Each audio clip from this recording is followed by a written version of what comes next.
দেখুন 38তম বর্ষে আমরা পদার্পণ করেছি Islamabad youth club Durga Puja committee. আমাদের এবছরের চিন্তাভাবনা যে রূপান্তর। আমরা বর্ধমানবাসীর কাছে প্রতি বছরই একটা নতুন কিছু আশা নিয়ে এবং নতুন কিছু চিন্তাভাবনা এবং সমাজকে নতুন কিছু বার্তা দেওয়ার চেষ্টা করি।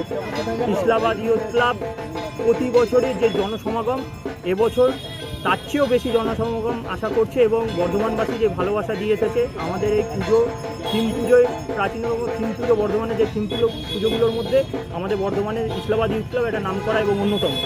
তো সেই কথা চিন্তা করে, মানুষের ক্রাউডের কথা চিন্তা করে আমরা এবারে যে থিম করেছি রূপান্তর, সেই থিমটা আজকে খুঁটি পুজোর মাধ্যম দিয়ে বর্ধমানবাসীর কাছে আস্তে আস্তে রূপান্তরে পরিণত হবে এবং বর্ধমানবাসীর কাছে এবং সমাজকে যে বার্তা আমরা দিতে চাই সেই বার্তা থাকবে, তা ক্রমশ প্রকাশ হবে। কেন এরকম থিমের চিন্তা আপনার রূপান্তর?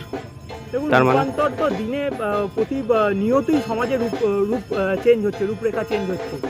কিছু জিনিসকে ফেলে দিয়েও আমরা রূপরেখা আনতে পারি। সমাজের একটা চিন্তা ভাবনা, সমাজের যে দৃষ্টিভঙ্গি, সেই দৃষ্টিভঙ্গিতে যাতে একটু রূপ আসে সেই কথাকে চিন্তা করে আমরা দুর্গাপুজোর যে মানুষের জনসমাগম, সেই জনসমাগমকে কাজে লাগিয়ে সেই বার্তা তুলে দিতে চাই যে রূপরেখা প্রতি সমাজের যে চিন্তাভাবনা, যে দুটো চিন্তাভাবনাগুলো আছে, যে বাজে চিন্তাভাবনাগুলো আছে, সেগুলোকে ফেলে রেখে আমরা যাতে ভালোর কাছে কিছু আশা করি সেটাকে চিন্তাভাবনা করি।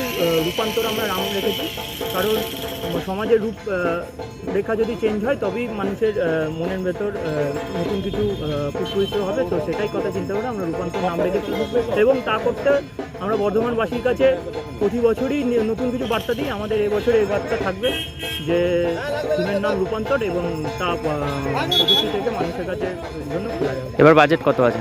এবারে বাজেট আমাদের 17 থেকে 20 লাখ টাকা। আপনার নাম আর পরিচয়? হ্যাঁ, আপনার নাম আর পরিচয়? আমার নাম শুভম নিয়োগী, আমি ইসলামাবাদ